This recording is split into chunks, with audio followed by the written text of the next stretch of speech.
Have you ever stopped to think about what our great-grandparents might have considered a superfood?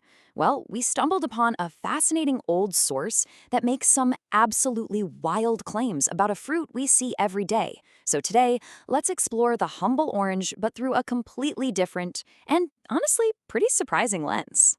So, let's kick things off with a question straight from the text we're digging into. What could possibly be called nature's most perfect pre-digested food? What do you think? Honey, maybe? Milk? Well, the answer, at least according to this source, is way simpler than you might think. And there you have it, the orange. The source doesn't just call it, a healthy choice. It elevates it to one of nature's finest gifts. It's basically the hero of this story. And that one statement really sets the stage for all the bold claims we're about to unpack. Okay, so to really get our heads around this perspective, we're going to walk through 5 key ideas. We'll start with why it's seen as a gift from nature, then look at its supposed power as a fever fighter and a digestive aid. We'll also dive into its role in balancing the body's chemistry, and finally, why it was considered an absolute must-have. First up, a gift from nature. The main idea here, the really core concept from the source, is that orange juice is a pre-digested food. What does that mean? Well, basically, that its natural sugars are so simple the body can grab them for energy almost instantly, with hardly any work at all. Now check this out, because this comparison is really interesting. The source claims that while a slice of bread, which has about the same food value, takes hours for your body to break down, a glass of OJ delivers its energy right away. You can see why they thought it was so perfect for someone who was sick or just feeling really run down. And get this, the source even puts orange juice head-to-head with milk, which back then was seen as the ultimate health food. But as you can see, it claims OJ comes out on top in 6 key nutrients, including vitamin C, iron, and potassium. I mean, for that era, that's a pretty gutsy claim to make. All right, moving on. Here, the orange basically transforms from a simple energy drink into a powerful weapon for fighting off fevers and sickness. So, to understand their cure, you've got to understand how they saw the problem. A fever wasn't the illness itself. Instead, it was seen as the body's own natural and even helpful attempt to burn off accumulated poisons. So the goal wasn't to stop the fever, but to help it do its job. So the most important part of this whole protocol was hydration. And I mean massive hydration. We're talking 4 to 6 quarts of liquid a day. The thinking was pretty simple. The pleasant taste of orange juice made it way easier for a sick person to drink that much fluid, which would help the body flush out all those toxins and just let the fever run its natural course. And this is where the source really shows its confidence. It points to a real-world example. During that huge, devastating flu epidemic right after World War I, a doctor supposedly pushed for this high-dose orange juice method and was apparently found to get good results through just practical experience. Okay, so it's not just for when you're sick. The source also presents the orange as a kind of daily tonic for your digestive system.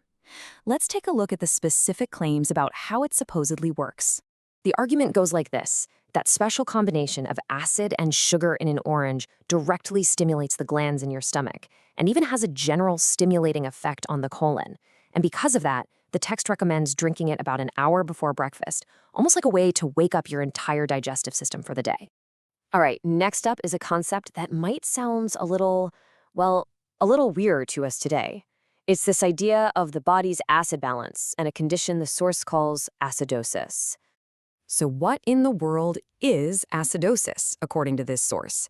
It's described as this state where the body's tissues are literally bathed in acid secretions. And this was believed to be the root cause of a lot of really serious health problems. So what's the solution? Now, this is going to sound totally backwards, but the source claims that acidic fruits like oranges actually have an alkalizing effect on the body.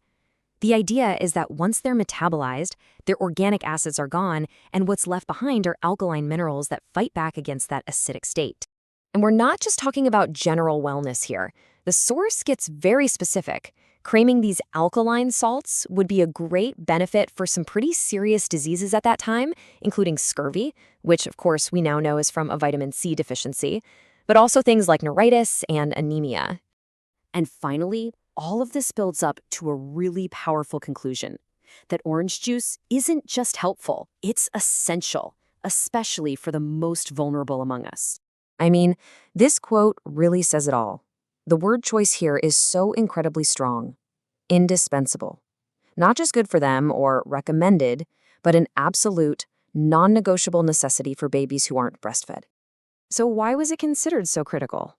The source claims that giving kids orange juice regularly could help prevent 3 of the most feared childhood diseases of the time: scurvy, pellagra, and rickets. It was basically seen as a foundational piece of preventative medicine for children. So after all these huge, sweeping claims, the source offers a really simple, practical piece of advice. When you're picking out an orange, just go for the sweetest one you can find, because according to this view, that sweetness is a direct sign of its food value or its nutritional power. And that brings us to the ultimate declaration. It's not just good, it's the best. The source concludes that when you add up all these supposed benefits, from quick energy to balancing your body, orange juice just stands head and shoulders above all the other fruit juices. Period. We're going to end with the source's own confident look toward the future. It asks, as people learn more about nutrition, what food will be more appreciated? The implied answer, of course, is the orange, and it leaves us with a pretty fascinating question for today. How has our understanding of nutrition changed, and what common foods we eat now will be viewed completely differently 100 years from today?